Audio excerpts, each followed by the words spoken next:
உலகிலேயே இந்த நீர்தான் புனிதமான நீர்.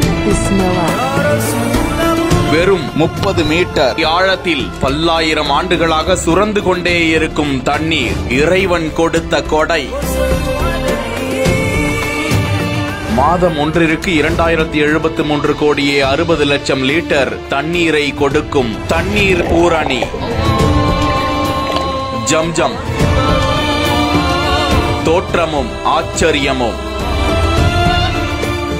பாலைவன நாடான சவுதி அரேபியா நதிகளே இல்லாத நாடு என்று அழைக்கப்படும் தேசம். அந்த தேசத்தில் எத்தனை அடிக்கு எங்கெங்கு எல்லாம் ஆழ்துளை கிணறுகளை தோண்டினாலும் தண்ணீரை எடுக்க முடியாது, மாறாக பெட்ரோல் தான் வரும் என்று சொல்லப்படுகிறது. அந்த தேசத்தில் இந்த ஆச்சரிய சம்பவம் அப்போது நடந்திருக்கிறது. அது ஆபிரகாம் காலம். யூதம், கிறிஸ்தவம், இஸ்லாம் அனைத்து மதங்களும் குறிப்பிடும் முதுபெரும் இறை தூதர்